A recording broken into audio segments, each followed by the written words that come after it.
السلام عليكم ورحمة الله وبركاته. ازيكم عاملين ايه يا حبايب قلبي؟ وحشتوني كتير. عدينا رمضان كله ما نزلناش حاجة مع بعضنا.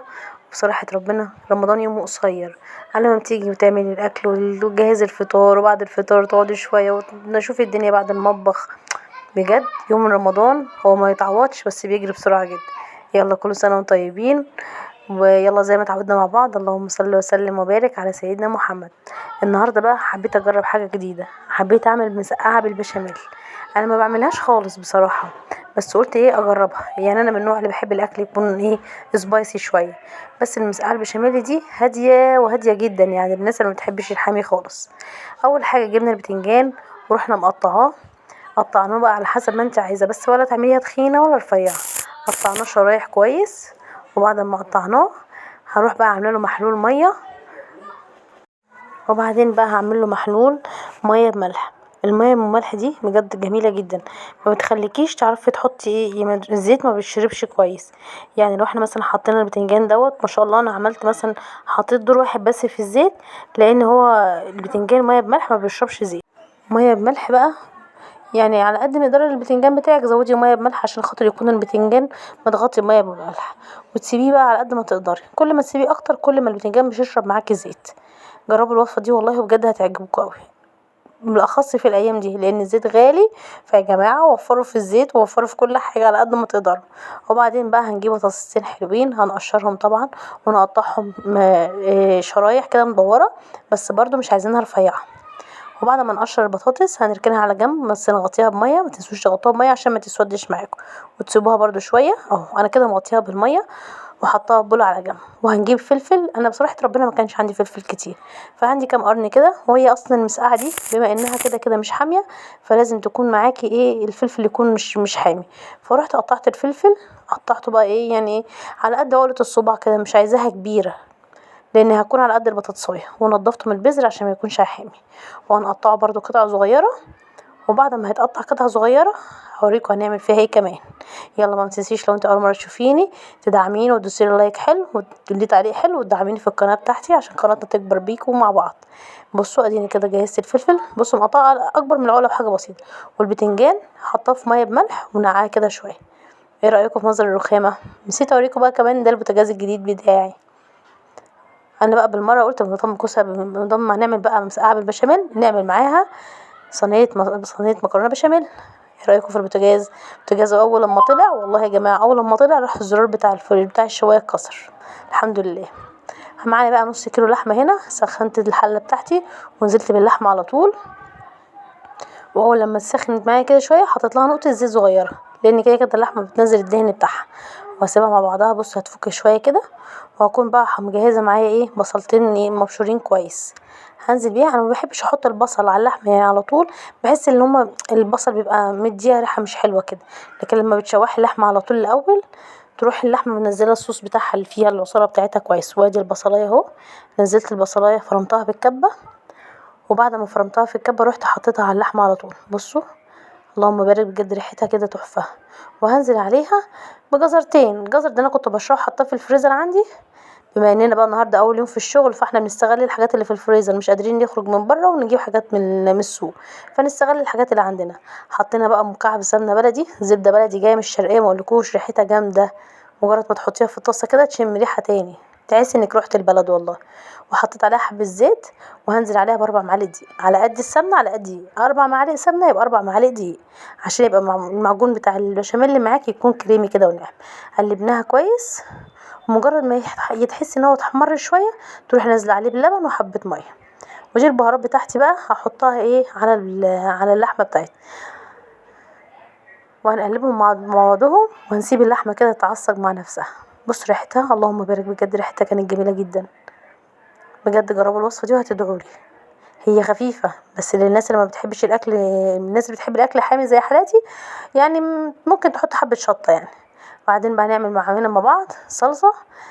عندنا الثوم فرمينه ومجهزينه في الفريزر برضو زي ما قلت لكم، احنا بنستغل النهارده مكونات الفريزر.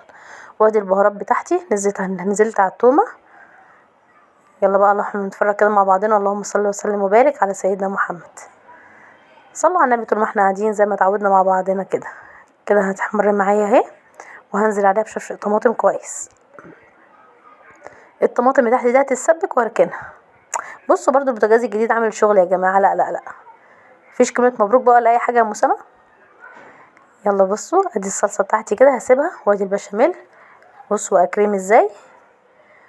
انا مكتره البشاميل لان انا هعمل مسقعه بشاميل ومكرونه بشاميل، فانا عايزه كميه بشاميل تكون كويسه معايا. وادي اللحمه متعصجه اهي كده، اللحمه خلاص جهزت. وادي الصلصه على العين التانية كده مع بعضهم اهو. يلا مع بعضنا نصلي على النبي. ما شاء الله اللهم بارك. يلا بصوا بقى كمان ادي البشاميل بتاعنا بقى ناعم اهو. وادي البطاطس، هناخد البطاطس بقى ونحطها في الزيت كده ونحمره. كان الزيت مطرحه بتنجان، فانا حمرت البتنجان الاول وبعدين هحمر البطاطس اهو. هو المفروض العكس بقى بس معلش. ادي حمرت البطاطس ما تسيبهاش قوي، يا دوبك هي تاخد لون من هنا ولون من هنا وكفايه عليها، لان هي لسه هتستوي في البشاميل. بصوا هنرصها مع بعضنا. عايزه اقول لكم كلنا كل شويه امسح البوتاجاز، يعني مش مخلياه يستنى كده، متهيألي من كتر ما انا بمسح فيها يخرج ويقول لك كفايه عليك كفايه عليا كده، حرام عليكي. وادي المكرونه معانا اهي. سلقنا المكرونه وحطينا البشاميل وحطيت عليها بشاميل تاني. انا بحب اخلي المكرونه بشاميل، هي بشاميل مش مكرونه، هي بشاميل يعني بشاميل بالمكرونه مش مكرونه بالبشاميل. حطيت البشاميل من تحت وبالصلصه رحت حطيت عليها صلصه. انا بحبها تكون طريه كده، ما بحبهاش تبقى ناشفه. طبعا في ناس كتير بتحبها ناشفه بس انا من الاغلبيه اللي بتحبها طريه.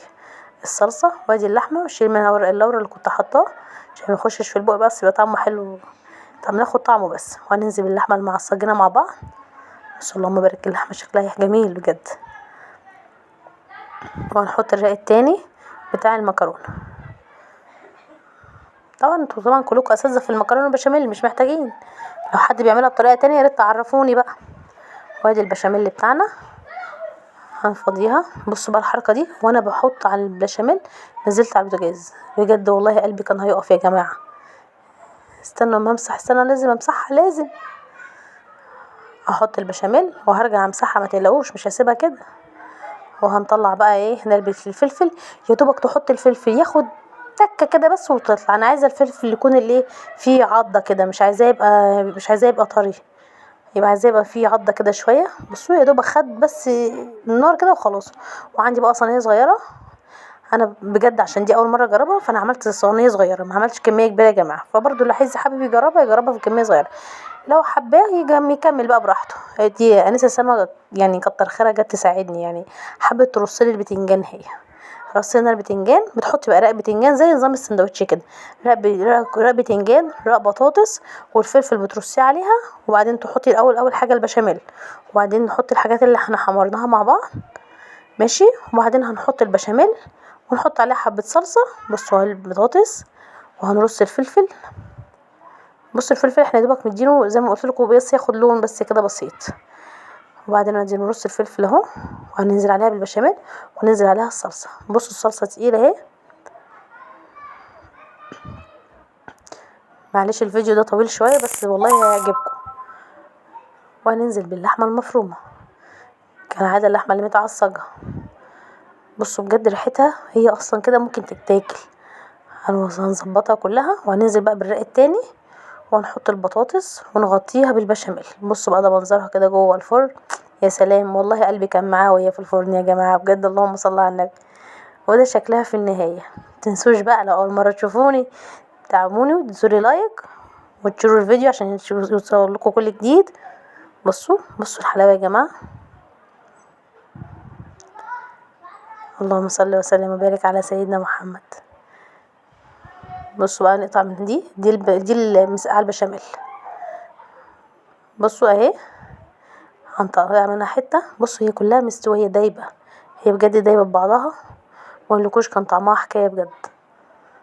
بجد جربوها ومش هتندموا. واللي عايزها يكون حاميه ممكن يحط في الصلصه شطه، بس هي بجد هي حلاوتها ان هي تكون طريه كده وتكون معقوله في الملح بتاعها وفي الشطه بتاعتها. وده منظر الصينيه دي اللي بتاعت المسقعه، ودي صينيه المكرونه البشاميل.